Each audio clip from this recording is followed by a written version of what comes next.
Astarion and Coonan spent the first decades of his life as a magistrate in Baldur's Gate. By his own account, he was not a particularly good one. He took bribes, bent rulings, and Baldur's Gate had so much of that going around that no one looked twice.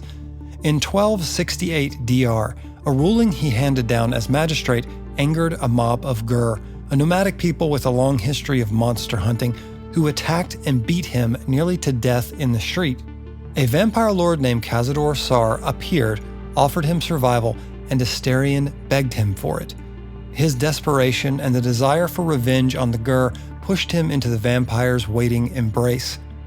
Whether Cazador arranged the attack to produce exactly that desperation is a question Astarion himself has never been able to answer. What he knows is that he woke up in a coffin beneath several feet of soil and had to dig himself out. Cazador Sar had held the position of Master Vampire of Baldur's Gate since 1276 DR, a member of the patrician Sar family and one of the oldest undead lords in the region. As a vampire spawn, Astarion was compelled by Cazador's will, gaining the weaknesses of vampirism with very few of its powers. He burned in sunlight, was unable to cross running water, or even enter a home without an invitation, and he was bound to return to his master on command. He was put to work, luring people to Cazador's lair in exchange for rats to feed on. Cazador barred his spawn from drinking the blood of thinking creatures, so rats were all he had. Beyond the compulsions of the spawn bond, Cazador carved infernal symbols across his back and tortured him regularly, making sure he remained ever afraid. In his first decade of service, Cazador locked Astarion in a tomb without food for a year for disobeying him. Astarion is a high elf, which meant he appeared to be a male in his late 30s across all 200 years, young and charming. Among those he delivered to Cazador was a young nobleman named Sebastian, a man he found himself unable to entirely despise and brought him in anyway. Sebastian was not fed on, he was turned and held in the cells beneath Sar Palace, where he remained for the next 170 years without Astarion's knowledge. In 1492, Astarion was in the middle of luring a young noble toward Sar Palace when mind flayers seized him, placed him in a holding pod aboard a nautiloid, and implanted him with an ithalid tadpole. The nautiloid crashed along the river Chianthar, east of Baldur's Gate. When Astarion woke up, the tadpole had already begun suppressing his vampiric limitations. He had been abducted by something even worse than his vampire master, and that abduction just so happened to break him free. The Gur, whose children he had spent decades delivering to Cazador's lair, were already sending hunters after him. What Astarion did not know during his time in servitude is that the symbols Cazador carved into his back have a purpose. They are a contractual language, the terms of a pact with the archdevil Mephistopheles, written in infernal across the skin of all 7 of Cazador's spawn, binding them as instruments of the rite of profane ascension. Astarion has been carrying the terms of his own sacrifice on his body since the night he first dug himself out of that coffin.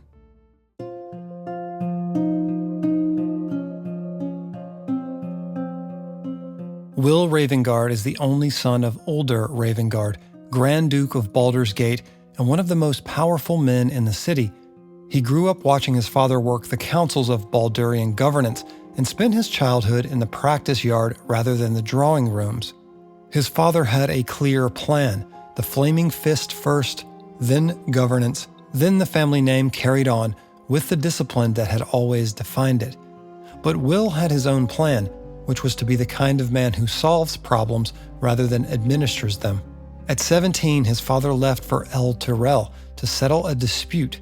10 days into that absence, a whisper pulled Wyll alone to Duskhawk Hill at night. What he found there was a Tiamat cult midway through a summoning ritual. The Dragon Queen's arrival was imminent, and Wyll had neither the allies nor the power to stop it. That was when Myzora found him. Myzora is a Cambion in the service of the archdevil Zariel, half mortal, half fiend, and one of Zariel's most trusted agents. She offered Wyll power enough to destroy the cult. The price was his soul and his indefinite service. The contract she placed before him contained terms he did not fully read. His targets would be limited to the infernal, the demonic, the heartless, and the soulless, and if he ever abandoned his patron, Grand Duke Ulder Ravengard would die by an enemy's hand. Wyll signed, and with a new power, he destroyed the cult. The battle left a scar across his face and cost him his left eye. Mysora replaced it with a stone prosthetic of her own crafting, a sending stone she can see through at will. He has been under her observation ever since. Ulder Ravengard returned home to find his son accompanied by a devil and unable to explain why. The pact prevented Wyll from disclosing what had happened at Duskhawk Hill. The cultist who might have served as evidence were dead. His father looked at the scene and exiled Wyll from Baldur's Gate. 7 years on the frontier followed. Wyll turned Mysora's gifts toward hunting the thing she pointed him at, and he earned a real name as a protector of the communities in the wilderness regions beyond Baldur's Gate. The Blade of Frontiers became a name people knew across the Sword Coast, earned through combat and service of the people. He carried himself with the manners of a nobleman and the genuine warmth of someone who actually liked people, the kind of fighter who stopped to ask after families by name and remembered them. Mysora's interests and Wyll's do not always align. She directed him to hunt Karlach Cliffgate, a tiefling whose heart had been replaced with an infernal engine, satisfying the heartless clause of his contract. Mysora sent him to Avernus to find her, but it was Mind Flayers who found them both first.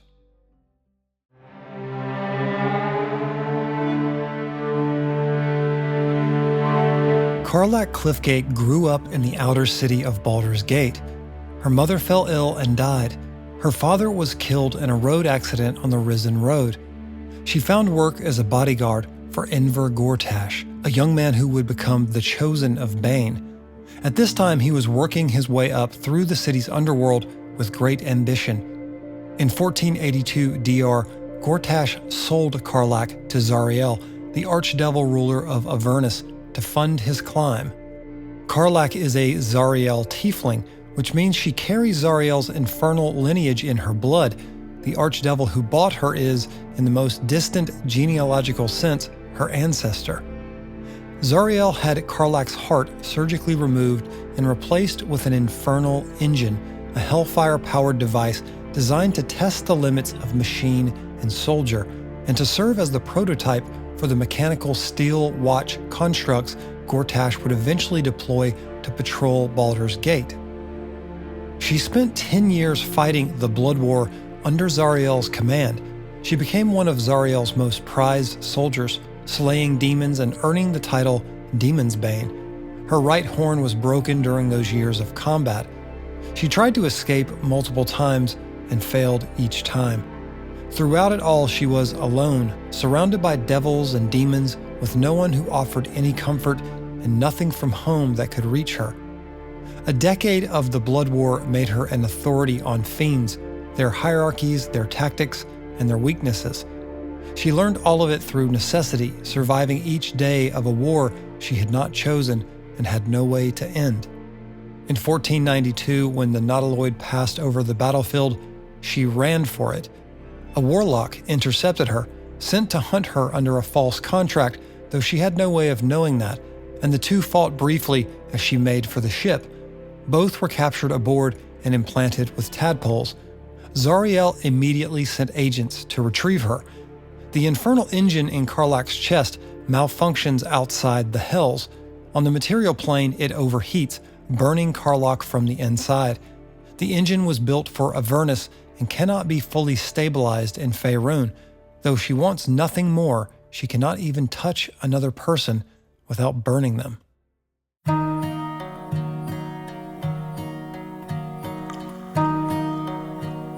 Gale Decarios grew up in Waterdeep with an early and specific gift for magic.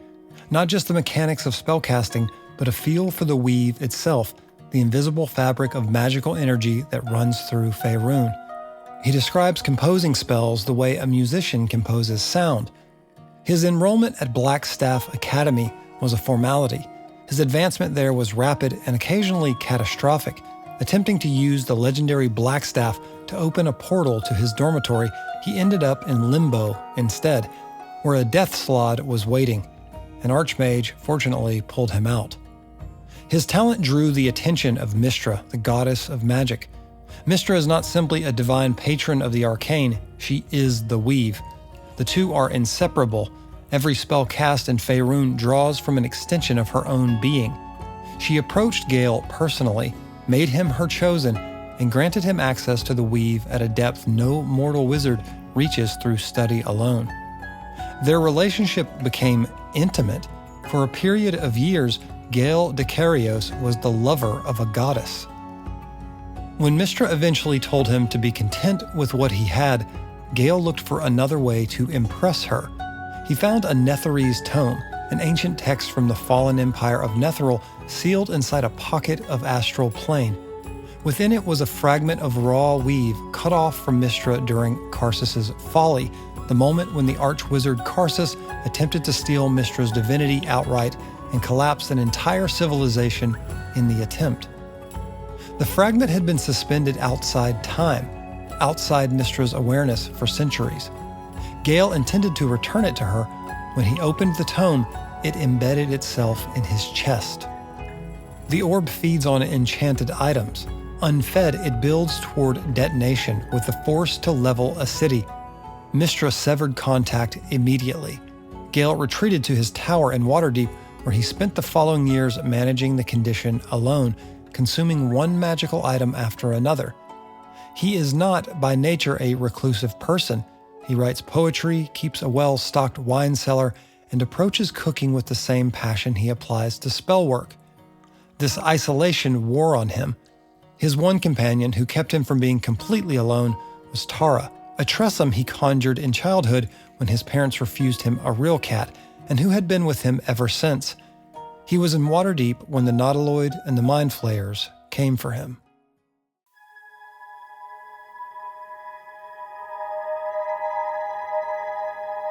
Githyanki are hatched from eggs kept in creches, military enclaves scattered across the plains rather than raised in families. The circumstances of hatching determine whether a Githyanki lives at all. Eggs that do not hatch with the others are destroyed. Those that survive enter a world organized entirely around martial excellence, psionic discipline, and devotion to Vlaakith, the 157th queen who has ruled the Githyanki from her capital city of Tunareth for over 1,000 years. Tunareth is built on the corpse of a dead god. The Githyanki were once the Gith, enslaved for centuries by mind flayers who used their psionic potential as a resource. A warrior named Gith led the uprising that broke those chains. The Githyanki who followed her to the astral plane built their civilization on the memory of that liberation, and on absolute obedience to the queen who succeeded her. The irony that one form of servitude was traded for another is not acknowledged in Githyanki culture. It is fundamentally suppressed. Vlaakith keeps power through a practice known as ascension. Githyanki warriors who reach the highest levels of martial achievement are summoned before her and consumed, their souls devoured to fuel her own power and her ambition to cross from lichdom into true godhood. The ceremony is presented to the Githyanki people as an honor. Most go willingly. The system ensures that no warrior ever becomes strong enough to challenge her, and that the most capable minds in Githyanki civilization disappear the moment they become dangerous. Lae'zel was hatched in Kresh Kalir, an enclave built into an asteroid in the Tears of Selûne, the field of rocky bodies that orbit Faerun's moon. Her education was martial, combat tactics, the history of her people, and the absolute centrality of Vlaakith's will. She spent time in the Kresh library developing knowledge of other worlds and planes, a curiosity her culture had little room for and that she pursued anyway. She killed 3 peers who challenged her during youth training and regarded it as an expected outcome. Before setting out alone, she had already fought alongside her cohort on a neighboring asteroid and participated in a raid on another ship in which the entire crew was killed. Her peers still considered her inexperienced. Her goal was to rise to the Githyanki military hierarchy, earn a place among the Kithrak, the dragon-riding elite, and ascend in Vlaakith's service. The final rite of passage for a young Githyanki warrior is to claim a Mind Flayer's head and present it to the Kresh. Lae'zel set out to earn hers. A Nautiloid intercepted her before she could. She arrives on the Sword Coast, certain of her people's superiority, but also with an underlying curiosity about everything she considers beneath it.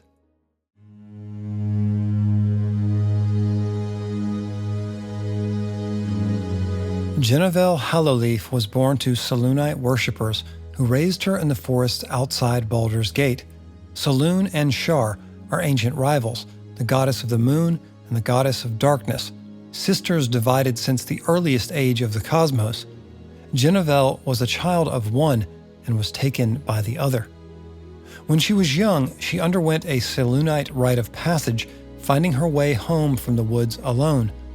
A Sharan group led by Viconia de Veer intercepted her during the trial. Her father, a lycanthrope, transformed and fought to reach her. He was defeated.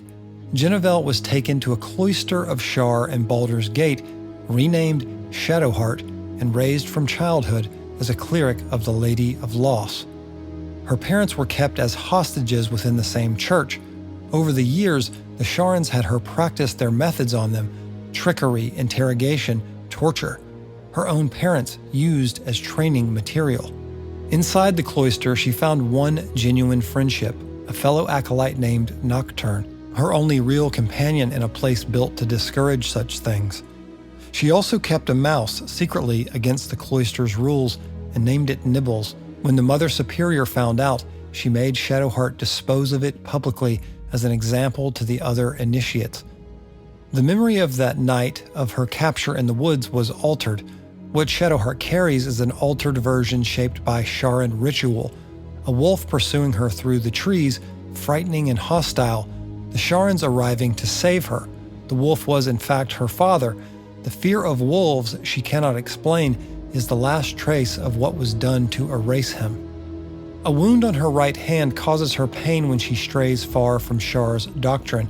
It is bound to her parents' captivity, a mark of devotion and a leash all in one. Shar's church sent her on a mission shortly before the events that would bring her to the Sword Coast. The Sharans had learned of a powerful artifact held in a Githyanki Kresh, information extracted by torturing a captured Githyanki. Shadowheart was sent as a part of a unit to retrieve it. She was the sole survivor. She recovered the artifact and was captured by the Nautiloid before she could ever deliver it. She arrives on the ravaged beach carrying an object she is not permitted to examine, with memories she chose to have suppressed before the mission, a protection, she was told, for the people she served alongside. The only life she can access is the one that began when the Sharans gave her a new name. Everything before it belongs, as Shar's doctrine insists all lost things do, to the goddess. That brings us to the end of this video. I think these characters have robust and interesting stories and feel authentically connected to the realms. Baldur's Gate 3 has been such a surprising phenomenon, really helping to bring renewed attention to the realms. If you'd like to support the channel, check out the Drow Historian Patreon. Thanks so much for watching, and I'll see you next week for more lore from the Forgotten Realms and the Legend of Drizzt.